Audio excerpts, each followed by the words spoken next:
할렐루야. 요즘 비즈니스 하시는 분들 이야기를 잠깐 들어보니까 미국에서 비즈니스 하시는 분들이나 한국에서 비즈니스 하시는 분들이나 너무 어렵다라는 이야기 하시는 분들이 있습니다. 다 그렇지는 않은데 오히려 코로나 때보다 더 힘들다는 분들이 있습니다.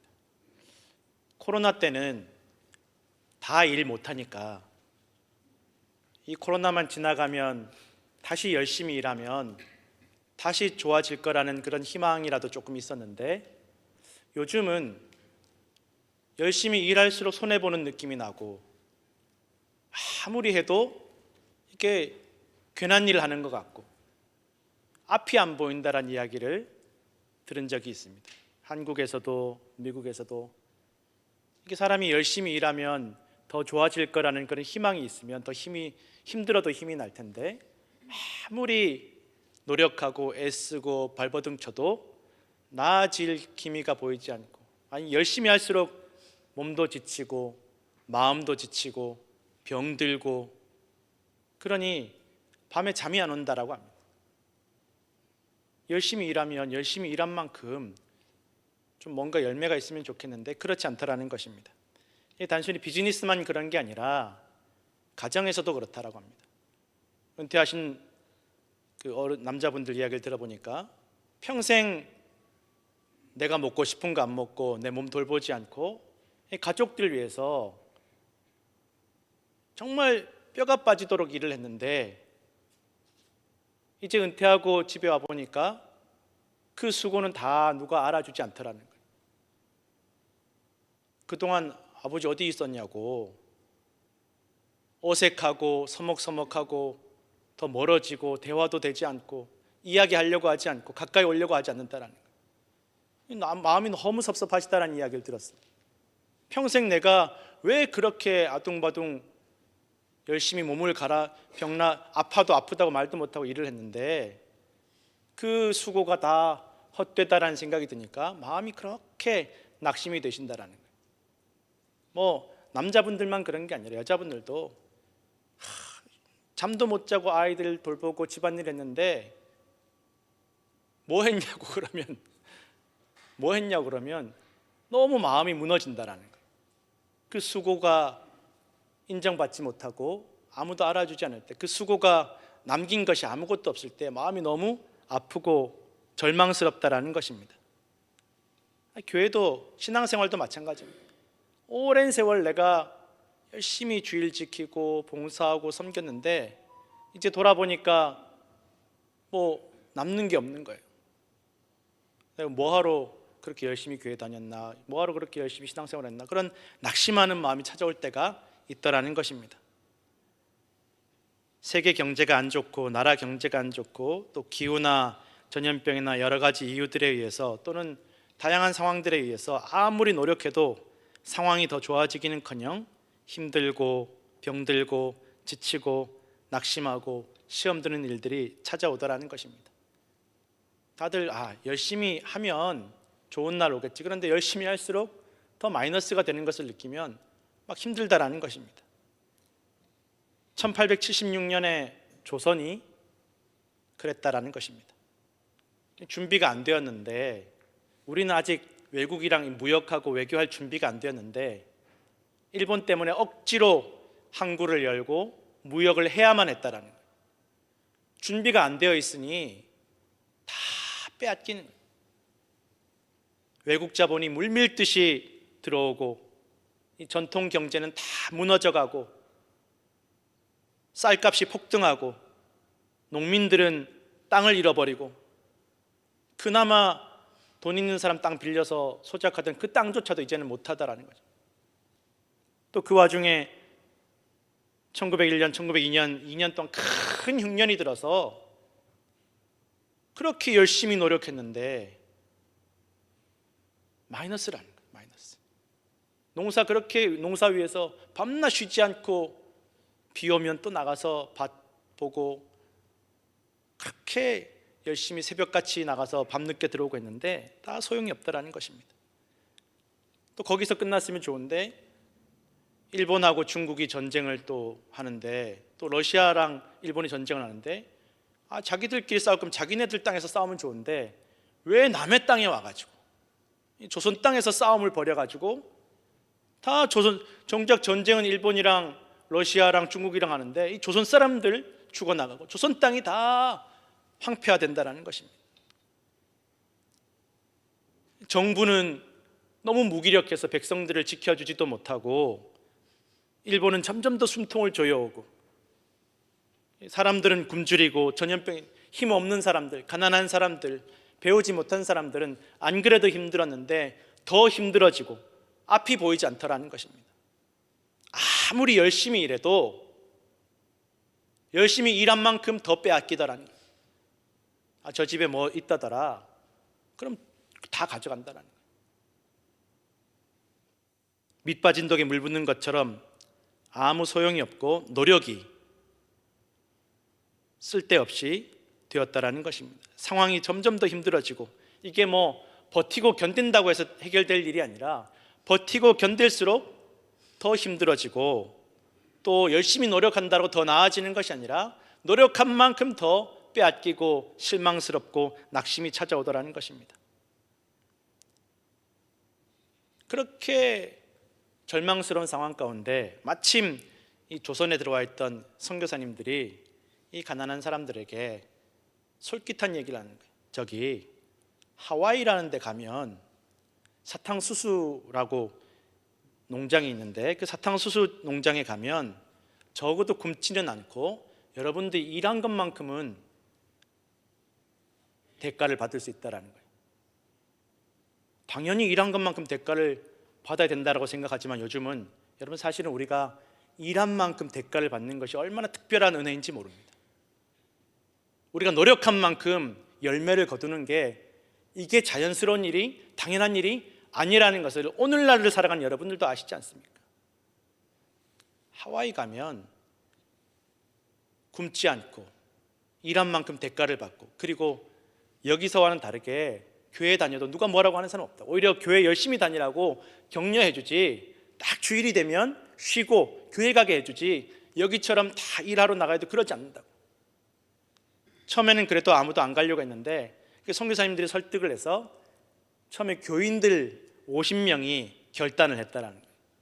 50명의 교인들이 그래 어차피 여기 있어 봐야 뭐 아무것도 없는데 여기 있는다고 뭐가 달라질 게 없는데 앞이야 보이지 않는데 굶어 죽는 길밖에 없는데 생전 듣도 보도 못한 사탕수수 농장이지만 말도 안 통하는 곳이지만 거기 가보자. 여기서 죽느니 거기라도 가자. 믿져야 본전이니까 가보자. 선교사님들이 뭐 거짓말 하겠나? 결단을 했다라는 50명의 교인들이 결단을 했는데 또 옆에서 이렇게 저 교회 다니는 사람들이 저 하와이라는 데 간대더라. 또 솔깃해가지고 또 따라 나서는 사람들이 한 62명 정도 되었다. 그래서 합쳐서 한 102명의 사람들이 하와이로 처음 가기로 결단을 했다라는 것입니다. 그래서 배를 타고 한 열흘 정도 하와이를 가는데 이 50명의 성도들이 배 안에서 열흘 동안 가면서 너무 이제 두렵죠. 결단을 하고 배를 타고 가지만 불안하고 두렵고 걱정되고 근심되고 하니까 매일 모여서 자기들끼리 모여서 기도하는 거예요. 예배드리고 기도하고 이제는 뭐 어디 오도 갈도 못하고 의지할 데가 없으니까 목사님도 없었고 뭐 장로님도 없었고 전도사님도 없었고 누가 이 예배를 인도해 주실 분이 없었지만 우리끼리라도 모여서 기도하고 예배드립시다. 열흘 동안 매일매일 예배드린 거예요. 그런데 희한하게 우리끼리 불안하고 두려워서 예배드리는데 그 예배드리는 모습을 보고 안 믿던 사람들 8명이 우리도 같이 예배드리고 싶다. 우리도 예수님 믿고 싶다고 그러는 거예요. 전도하러 배 탄 게 아닌데 선교하려고 배 탄 게 아닌데 그냥 예배드리는 모습 보고 8명이 믿음을 가지게 돼요. 그래서 출발할 때는 믿는 사람이 안 믿는 사람보다 적었는데 도착할 때는 오히려 믿는 사람이 더 많아졌다는 거예요. 그렇게 열흘 만에 1903년 1월 1일에 하와이에 도착을 하게 됩니다. 하와이의 사탕수수 농장에서 하루 10시간씩 노동을 하였지만 노동한 만큼 받는 거예요. 월급이 16달러였는데 당시 조선에서 쌀 16가마니를 살 수 있는 돈이었습니다. 조선에서 열심히 일해도 쫄쫄 굶는 거에 비하면 너무 좋은 생활이었습니다. 적어도 일한 만큼 대가를 받고 쉴 수 있는 시간이 정해져 있고 쉬는 날이 정해져 있고 또 자유롭게 교회도 갈 수 있으니까 너무 좋은 거예요. 기쁜 거예요. 그러면서 조금씩 이민자들이 더 늘어나기 시작하면서 희한하게도 한인교회가 처음으로 개척이 되고 교인들이 폭발적으로 늘어나고 나중에는 이 하와이에 사는 한인들이 다 교회 나가게 되는 거예요. 한 명도 빠짐없이 다 교회 다니게 돼요. 의지할 데 없으니까.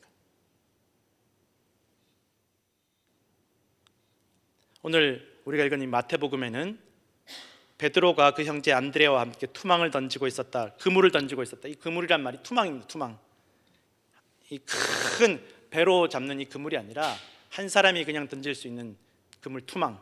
이 투망을 던지고 있었는데 사실은 이 장면이, 예수님께서 베드로를 부르신 이 장면이 누가복음에는 조금 더 자세하게 설명이 되어 있습니다. 이 베드로와 안드레가 밤새도록 고기를 잡다가 한 마리도 잡지 못하고 낙심해서 그물을 싣고 있었는데, 이때 사실은 나라가, 유대 나라가 없어요. 로마에 무너지고 전쟁에서 패해가지고 식민지 지배하에서 로마 사람들이 유대인들, 동족들을 이용해서 세금 걷어가고 또 유대인이라서 성전세도 내야 되고, 벌면 저 집에 돈 번다 그러면 남는 게 없는 거예요. 벌어도 마이너스, 안 벌면 굶어 죽고, 이러지도 저러지도 못하는 인생이 이때 당시 유대인들의 인생이었어요. 로마 사람들도 세금 걷어가고 같은 유대인들끼리도 성전에 돈 내야 된다고 세금 걷어가고, 그래도 또 일 안 할 수 없으니까 그러면 뭐 일이라도 좀 잘 돼야 되는데 일이 안 되는 거예요. 밤새도록 고기를 잡았지만, 밤새도록 수고했지만, 밤새도록 애썼지만 한 마리도 못 잡는 거예요. 마이너스죠, 마이너스. 몸도 지치고 마음도 지치고 피곤하고. 이제 그러면 좀 집에 가서 좀 쉬었다가 다시 또 저녁이 되고 해가 떨어지면 고기 잡으러 나와야 되는데 예수님이 오셔서 베드로의 배에 오르시는 거예요. 나 지금 빨리 집에 가서 쉬어야 되는데, 나 좀 자야 되는데, 예수님 오셔서 또 설교를 하시는 거예요. 여러분들 발로 온 이 교회에서도 피곤해서 주무시는 분들이 있으시지 않습니까? 웃으시는 분들은 근데 이거는, 베드로는 자기가 예수님을 부른 것도 아니고 자기가 예수님한테 가는 것도 아닌데 예수님이 오셔가지고 피곤해서 지금 집에 들어가려고 그러는데 뒷정리하고 있는데 셔터 내리고 이제 집에 가야 되는데 가게에 오셔가지고 설교를 하시는 거예요. 사람들 불러다가. 화가 나지 않겠어요? 속상하지 않겠습니까? 그런데 베드로가 아무 소리 하지 않습니다. 뭐라고 할 의욕도 없는 것인지 아무 소리 하지 않습니다. 그런데 그 설교를 다, 말씀을 다 마치시고 예수님이 베드로에게 너 저기 깊은 데 가서 그물을 좀 던져봐라 말씀하시는 거예요.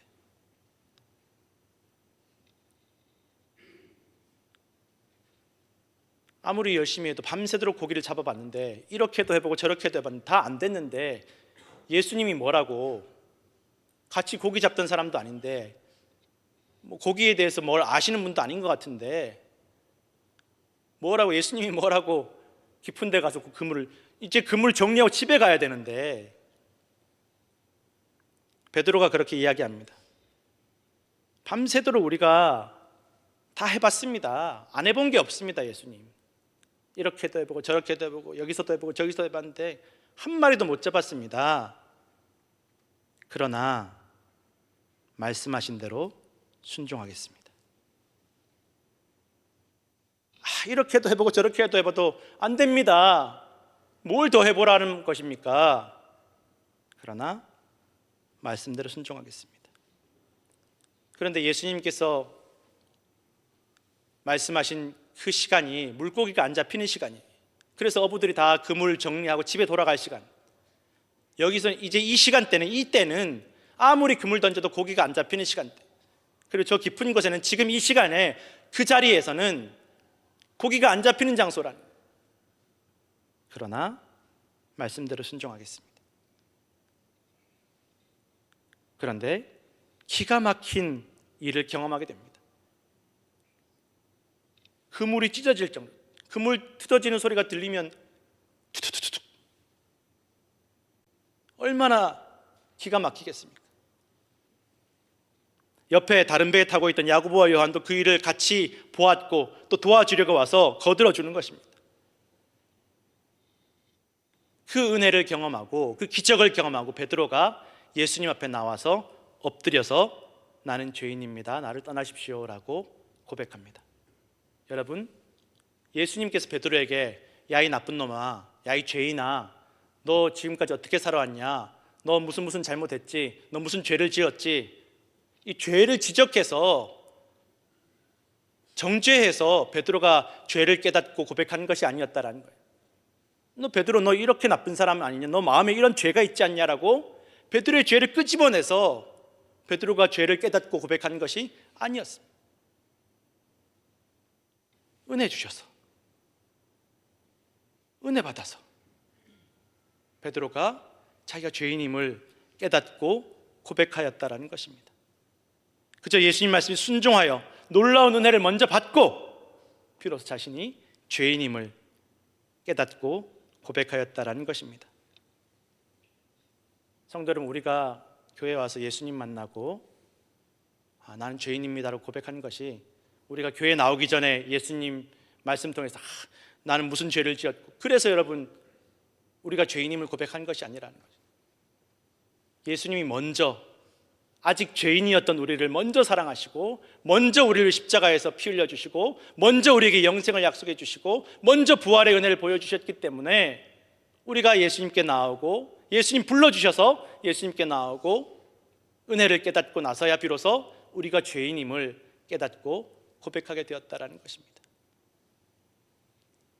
예수님께서 베드로에게 무서워하지 마라, 걱정하지 마라, 이제부터 내가 사람을 취하리라, 너 사람 낚는 어부가 되게 할 것이다 라고 말씀하십니다. 나 따라와라, 내가 너를 이제 물고기 낚는 사람이 아니라 사람 낚는 어부가 되게 하리라고 말씀하십니다. 하와이에 도착한 이민자들이 점점 늘면서 또 다른 문제가 생겼습니다. 왜냐하면 이 하와이에 처음에 이 사탕수수 농장에 오신 분들이 다 싱글 남자분들이 많이 왔어요. 그러니 이제 시간이 가면서 다 노총각이 되어가는 거예요. 이러지도 저러지도 못하는 거예요. 그래서 당시에 정부에서 결혼해서 여기 정착하면 바로 영주권 주겠다.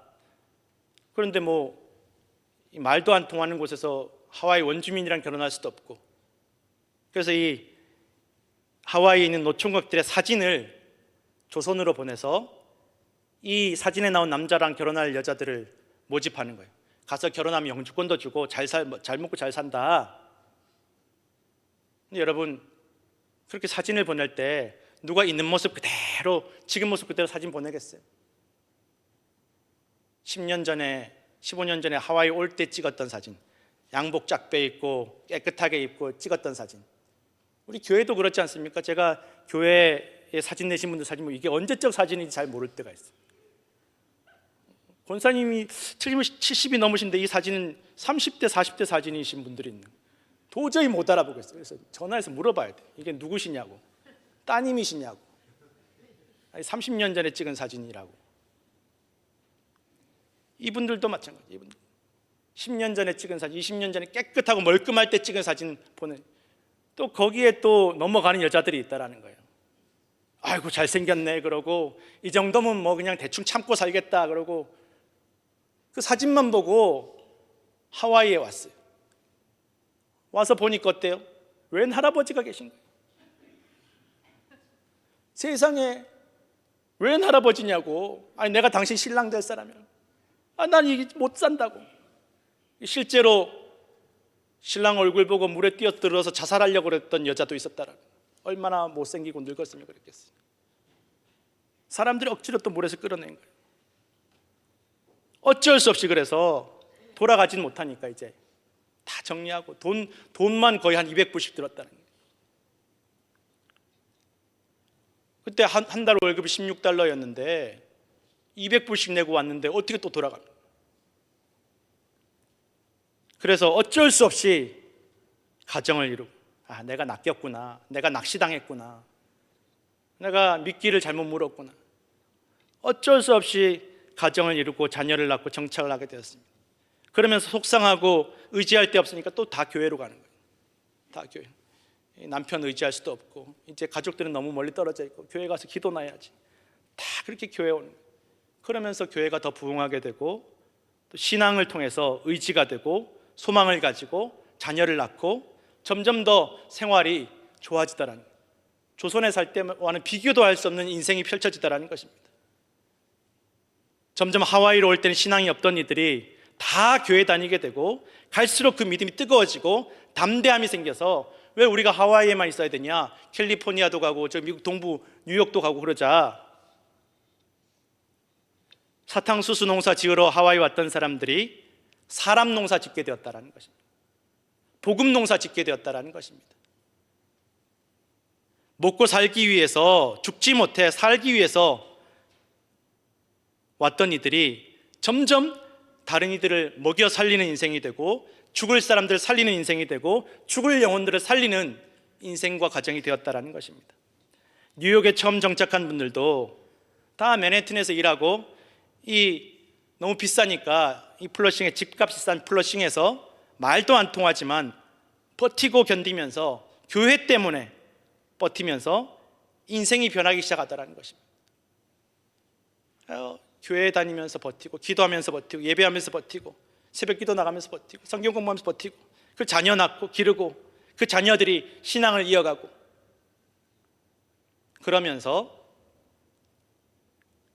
평생 이렇게 종처럼 일만 하다 죽을 것 같았는데, 어느샌가 내가 렌트를 내는 인생과 가족이 렌트를 받는 인생과 가족이 되었고, 세금을 부르는 대로 줄 수밖에 없던 그 인생이 이제 세금을 결정하는 자리로 잡을 가지는 자녀들이 되었고, 크레딧이 전혀 없던 가족의 자녀들이 이제는 크레딧을 평가하는 잡을 가지고 이게 살기 시작했다는 것입니다. 인생이 바뀌더라는 것입니다. 베드로와 안드레의 인생이 바뀌었고, 그 가정이 바뀌었고, 세베대의 두 아들 야고보와 요한의 인생이 다 바뀌었습니다. 그들이 작심하고 결단해서 예수님을 따르는 것이 아니었습니다. 이제 예수님 따라가자, 우리 저 예수님이 뭔가 좋은 거 주시겠지, 따라가자. 처음부터 작심하고 결단하고 계획해서 예수님을 따르는 것이 아니라, 예수님께서 절망하고 낙심하고 희망과 소망이 없는 그 베드로와 야고보와 요한과 안드레에게 찾아오셔서 불러주셔서 그 말씀과 부르심에 순종했을 때 상상하지 못한 은혜를 경험하게 되었고, 그 은혜 속에서 자신들의 죄를 깨닫고 고백하고 주님을 따르게 되었다라는 것입니다. 예수님을 따를 때에 베드로는 자기가 아무리 노력해도 노력한 만큼 얻지 못하는 인생이었지만, 예수님 말씀 한마디에 그 물이 찢어지도록 잡히는 그 그물, 그 물고기들을 경험하고 나서 그 잡은 물고기, 그 잡은 그물 다 버려두고 예수님 따라갑니다. 왜? 이 그물이 문제가 아니거든요. 예수님 말씀 한마디면 하시면 안 되는 일도 되게 하시는 분이 예수님인데, 이 그물과 물고기가 문제가 아니라 이거 이제 중요하지 않다라는 것입니다. 거기 옆에 있던, 다른 배 타고 있던 야고보와 요한도 예수님이 부르시니까 따라갑니다. 아버지도 버리고 따라갑니다. 우리가 이 부분만 보면 어떻게 아버지를 버려? 그물은 버릴 수 있지만 아버지를 어떻게 버려? 이런 부려막심한 놈, 이렇게 생각할 수 있지만, 여러분 그게 아니라 야고보와 요한의 아버지 세베대는 부자였어요. 굉장한 부자였어요. 베드로와 그 형제 안드레는 투망 던지는 사람인데, 야고보와 요한의 아버지 세베대는 그물이 여러 개고 일꾼들 여러 명 쓰고 배도 자기들 배. 그러니 야고보와 요한은 아버지 밑에서 어떻게든 아버지 시키는 대로 하면 어떻게든 아버지 재산도 물려받고 배도 물려받고 일꾼도 물려받고, 아버지에게 모든 희망이 있는 인생이 바로 야고보와 요한이에요. 사실은 어떻게든 아버지한테 버림받지 않으려고 열심히 일해야 되는 인생이었지만, 이제 예수님 기적을 경험하고 예수님께서 부르시니까 이제 아버지 주는 건 이게 중요하지 않은 거예요. 아버지 유산 중요하지 않은 거예요. 아버지 재산 중요하지 않은 거예요. 예수님 말씀 한마디만 하시면 아버지가 주실 수 있는 것보다 더 놀라운 것들을 받을 수 있을 텐데 이거 붙잡고 있지 않는다는 거예요. 세베대는 야고보 요한의 아버지는 선주였고 선장이었어요. 그러나 예수님 불러주시는 것이 얼마나 귀한 일인지를 깨닫게 되었다는 것입니다.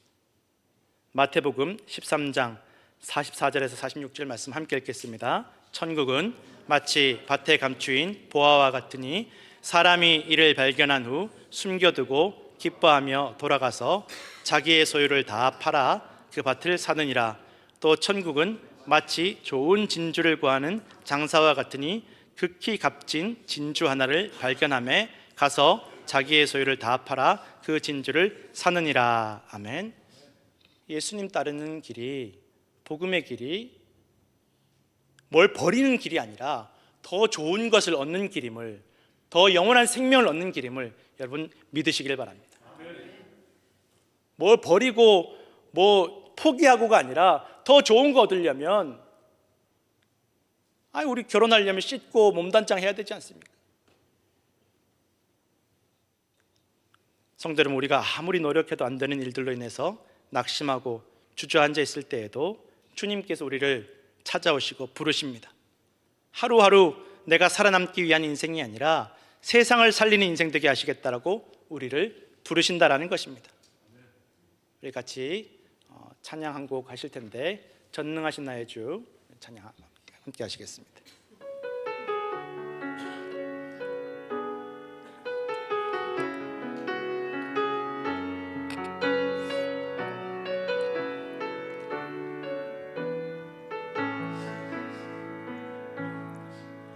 전능하신 나의 주 하나님을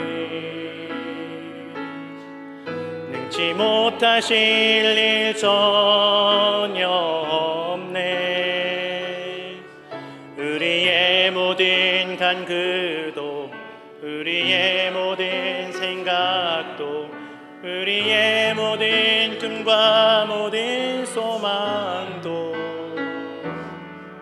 신실하신 나의 주 하나님을 우리의 모든 괴로움 바꿀 수 있네. 불가능한 일 행하시고 죽은 자를 일으키시니 그를 이길 자 아무도 없네. 주의 말씀 의지하여 깊은 곳에 금을 던져 오늘 그가 놀라운 일을 이루시는 것 보라. 주의 말씀 의지하여 믿음으로 금을 던져 믿는 자에게 능치 못함 없네.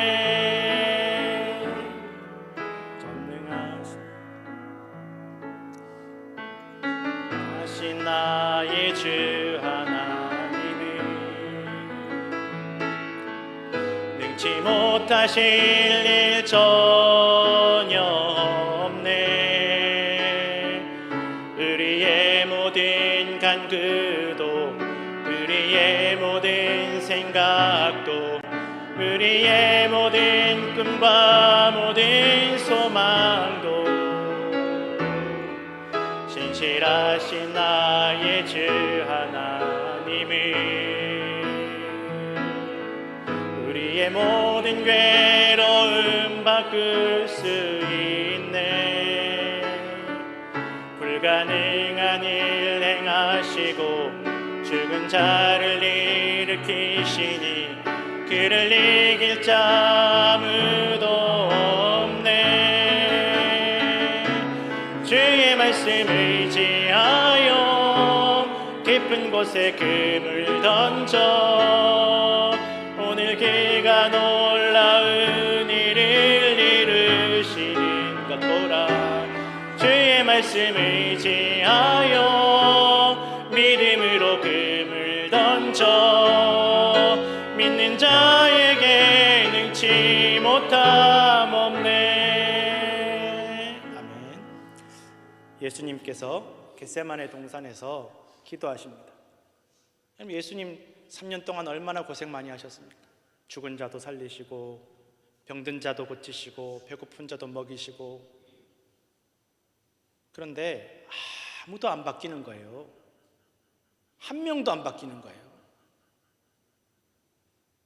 그렇게 예수님 하나님 아들이신데도 아무리 얘기하고 아무리 보여주고 아무리 경험시켜도 한 명도 안 바뀌는 거예요. 그리고 이제 예수님 십자가 지셔야 돼요. 아버지, 어떻게 이럴 수 있습니까? 그렇게 내가 수고하고 애쓰고 순종했는데 어떻게 한 명도 바뀌지 않습니까?